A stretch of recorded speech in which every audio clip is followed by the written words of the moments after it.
I know I've been putting off this video for a very long time. A lot of people been making these videos of how they play guitar, how they make samples, but I haven't actually seen like a video about how you would start. So today I felt like, shit, why not put on the camera and just go on and film a video about how I would go about learning guitar if I were to start again, because a lot of people have been asking me, please make a video, I want to start playing guitar, I want to make samples, but I don't know where to begin. In this video I'm pretty much gonna give you all the steps I took and how I would do it better if I were to start again, and how you can start making guitar samples, how you can start learning guitar. Now, before anything else, depending on which guitar you're gonna be using, so if you're gonna be using like an electric guitar,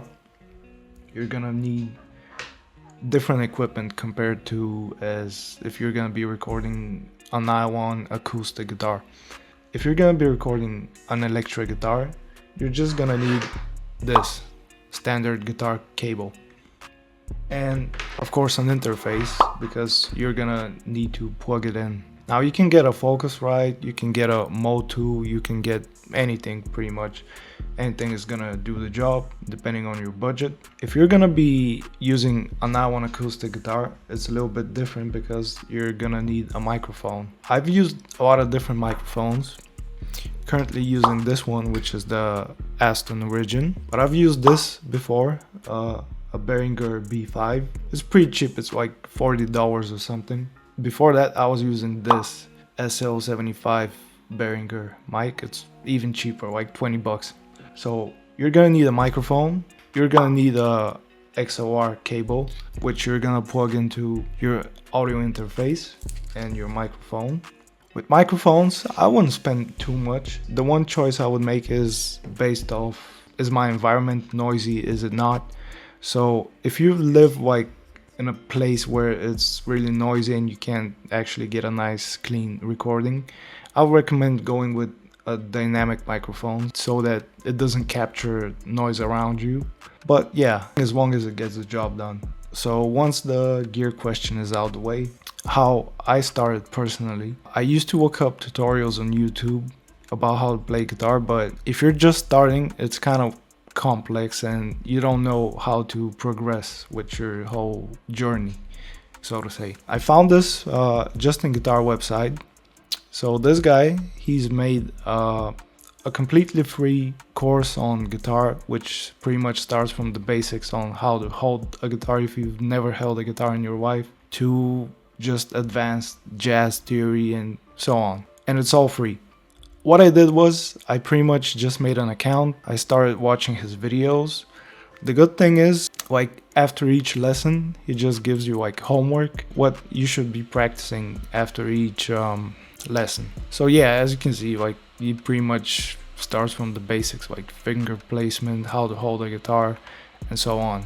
And yeah, he just goes over pretty much everything about guitars, and he explains really well, so yeah, you're in good hands. Now, I just did the first 2 grades from his website, but if you want to do the entire course, that's up to you, but it's gonna take you like months. Now, if you want to get down to the essentials as soon as possible and you don't want to spend like months watching videos and practicing, and your goal is just to make guitar samples, I would recommend just learning 3 things, which you can get from up until 2nd grade. If you complete it, you're gonna know these things perfectly. Now, the first one is learning the open chords, the open chord shapes. They're very important. Now, the second thing you want to learn is a scale, which you're gonna be using after you make your chord progressions in a sample. You're gonna be using it for counter melodies, top lines, and so on. I would recommend just learning the pentatonic minor scale. It's 5 notes, it's very simple. Or if you wanna expand, you can also learn the minor harmonic, minor natural, like there are a ton of scales you can learn. Now, the most important thing out of the 3 that you should learn is the bar chords, F chord and so on, because it's very important. And later on I'm gonna show you my own personal system that I came up with on how to play pretty much any chord progression just using two bar chord shapes, which you just move around. So yeah, open chord shapes, scales, and bar chords is all you're gonna ever need if you want to make guitar samples. And now if you actually stick to what he's showing in his videos and you practice every day, you're gonna be able to start making samples in about 2-3 weeks. Okay, so this point in the video, I'm assuming you already know bar chord shapes, you know how they work, you can use them. If not, just go back, watch the videos I showed you, practice, take your time and learn it, because it's really, bar chords are pretty much the essential part of my whole system that I came up with. You just gotta learn how to bar a chord and you can play pretty much any chord progression ever you can think of. Now the way this works is just based off movable shapes. So you just learn a shape and you just move it around, and this allows you to play multiple chords using the same shape. Of course you can just learn tons of specific chords, but that's just very confusing and it's gonna take a lot of time and so on. So yeah, all you gotta do is get good at bar chords and understand how this works. Now I'm gonna try and explain it in the best possible way, and it might be hard to get it at first, but once it clicks, it's very easy. I mean, you understand. So yeah, now as you may know, the top string is called E, right? Open E. Now chords are built off root notes, right? So that's why when we have the open E chord, it's called an open E because the first string is E, right? Now if you move this down, we go to, for example, the open string is E, F, F sharp, G, and so on.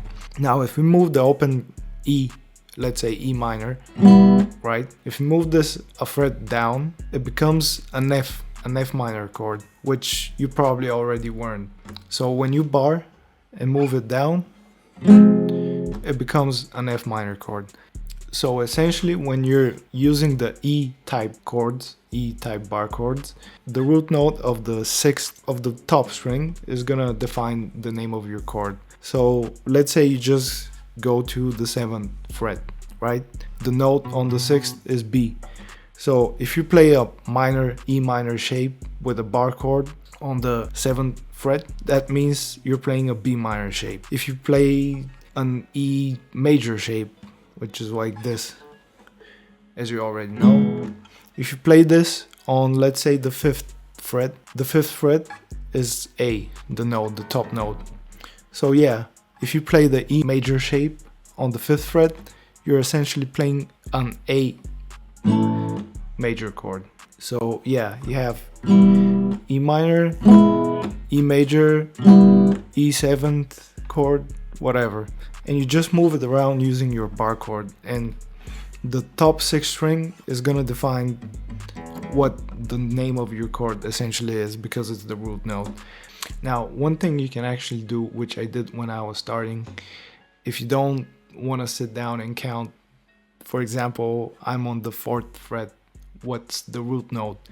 So you're gonna go like E, F, F sharp, G, G sharp. Oh, so it's G sharp. If you don't want to be doing this, you can just take like a sticker and you can write on it. Hold on. And that way you're just gonna know instantly what your root note is. So for example, you just think, okay, let me play an E minor shape on the 7th fret.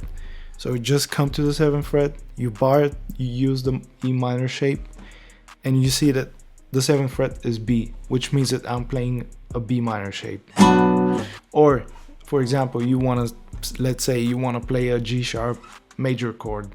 So you just find where G sharp is, which is on the 4th fret. You come, you just use the E major shape and you bar it, and there you have it, like G sharp. The same thing applies with the A type shapes, which is based off of A minor or A major, like the open chords. So this time, as you know, the top string is E and the one under it is A. So the same thing, like A, A sharp, and so on. You get the idea. I've also written this down on my stickers, so I'm just gonna put a picture of it on the screen so you can see what I mean. Top note is the root note if I'm using E bar shapes. The bottom note is if I'm using A bar shapes. And the number is just the fret, the number of the fret. And yeah, that way I can just move around the shapes and I can find the chord I'm looking for and come up with progression. So for example, if I want to make a 1-6-7 progression with in the key of, let's say, D minor, so I can go 1, which is D, then I move to the 6, which is A sharp, yeah, A sharp major, and then I move to the 7th, which is C sharp major. And there you have it.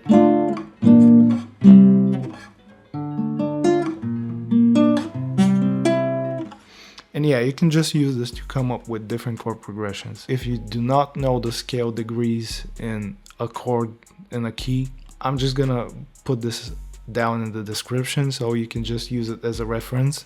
For example, I want to play a 1-5 chord progression and you can see which chords are in this specific key and just use that to build your chord progressions. I mean, once you get the basics, you can just figure it out yourself. So I'm gonna leave something I've been working on, which is the chord book. It's free, it's just like a PDF. You can read it and you can just get a very in-depth idea of how different chord progressions work. And yeah, so now we're just gonna move on to recording, which I want to show you how I record my guitars. A lot of people have been asking me about that, and yeah, let's go. Okay, so now we're in FL Studio and I'm just gonna give you like rough guide of how I personally record my guitars, levels, and so on. Now, if you want to avoid noise in your recordings, the most important part is to set like the correct level of gain on your interface and inside FL Studio. So the most important factor of recording is having good gain levels, as you want to avoid distortion, you want to avoid clipping, and you don't want to have too much white noise. Now, me personally, I just put my microphone a fist away from the hull of the guitar. Now, as for the gain on the bus, I just try to not go over -9 dB. You can just test this around by putting your microphone in your preferred position and then just trying to play as hard as you can and adjust your gain so it never goes over 9 dB. Now, if I were to turn up the gain and stand back to compensate for this, you're gonna notice how the white noise is gonna start coming through. So you just want to find this specific distance between you, the way you play, and the gain on the microphone to minimize clipping and white noise. Now, another thing people miss and just overlook when recording guitars is it's way better to take your time and just, even if you have to make like 10 takes over and over again, a good take is gonna go a long way. Because when I first started, I was trying to record very bad takes. I didn't even know how to play guitar right, and I would spend like half an hour just trying to EQ some frequencies and add effects, and at the end my guitar still sounded bad. You just do it once and do it right, and after that your recording is gonna be way cleaner. You don't have to over process it, and that's how people get clean recordings. Now, when it comes to electric guitars, you're gonna want to have an amp. Now, if you don't want to use an actual physical guitar amp and you don't want to buy and spend like $200 and more, you can just get like digital amps. My favorite is Corey Wong, which is what I've been using. It's a very nice amp. It has a ton of presets. My favorite one is Clean as Whistle, but I've just came up with my own preset. So when I was starting, I was so obsessed with how my guitar sounds and why it doesn't sound like other people. But the thing most people overlook is that actually you can never sound like someone else, because it's not just the guitar or the amplifier, it's the way you play, the way you move your fingers, and you know, the tone comes from the fingers, as most people say. Don't hyper focus on tone or how your guitar sounds. Just focus on developing good technique and just having clean takes. Because that's the beauty of it.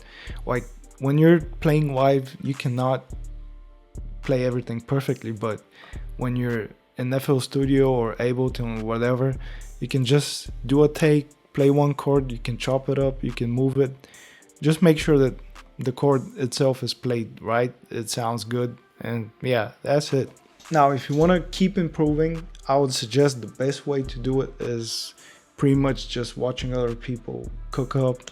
I have some other videos which I'm gonna show here, which you can just use to learn how to process your guitars and so on. But yeah, if you have any questions, just write it down in the comments, hit me up on Instagram. I'm open to give you guys advice and just explain something if you still didn't get it. So yeah, have a good one, and until next time, guys.